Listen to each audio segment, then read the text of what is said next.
the Fibonacci Expansion Assistant indicator, which is offered for various platforms on the Tradingfinder website.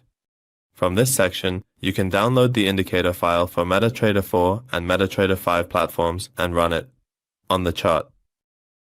Additionally, traders can read this page to understand how the indicator works and functions.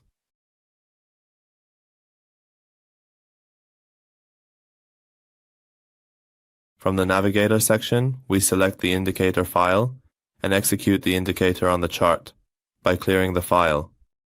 Just before running the indicator, I place a Fibonacci extension on the chart.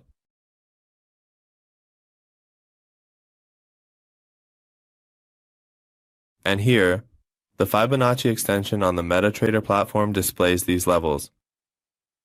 For me, by default.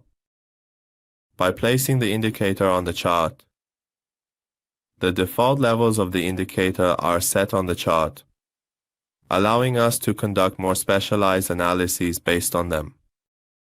In the Settings section, under the Input part, there is only one option available for us, where we can change the Fibonacci color to our desired color.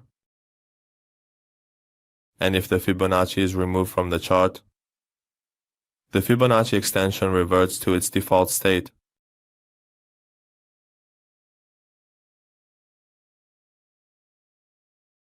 Well,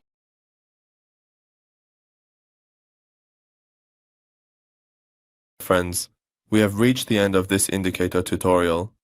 We would be happy if you share your comments and suggestions with us in the comments section.